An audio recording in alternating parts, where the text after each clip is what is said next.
All right, we got the red buggy and we got the blue buggy. Let's write down this equation. I got the pen in red, so I'm going to write down the red equation.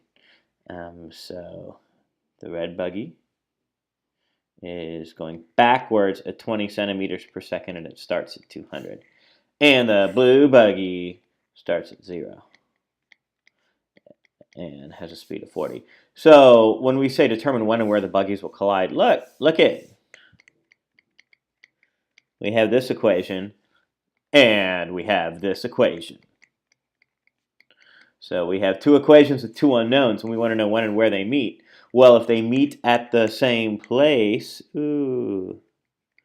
at the same place, same means equal. Set these two equations equal, and when you do that, you'll get 40t equals negative 20t plus 200. We'll add 20t to both sides. So we'll get 60t equals 200. And then t ends up being 3.3 seconds. So that's when they meet. Now let's get where. To do that, we back substitute. So x is 40t, which is 40 times 3.3. And that's going to give me about 132 centimeters is where they meet.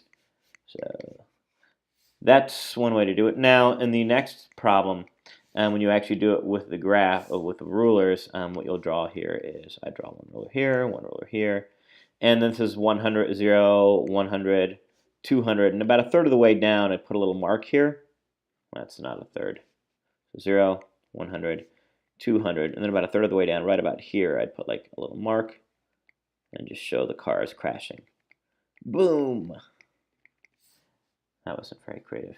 Here, this is really obnoxious. I want you to fill the whole graph, and I'll actually have you check in with me later, but you should see lines that basically the red line will look like this, and the blue line will look like this, and you need to show me that they cross. And if you need help plotting those 2 points, what I'll say is this. You can use a graphing calculator or Desmos if you want. I'll actually be fine with that. All right, so that's it for the homework.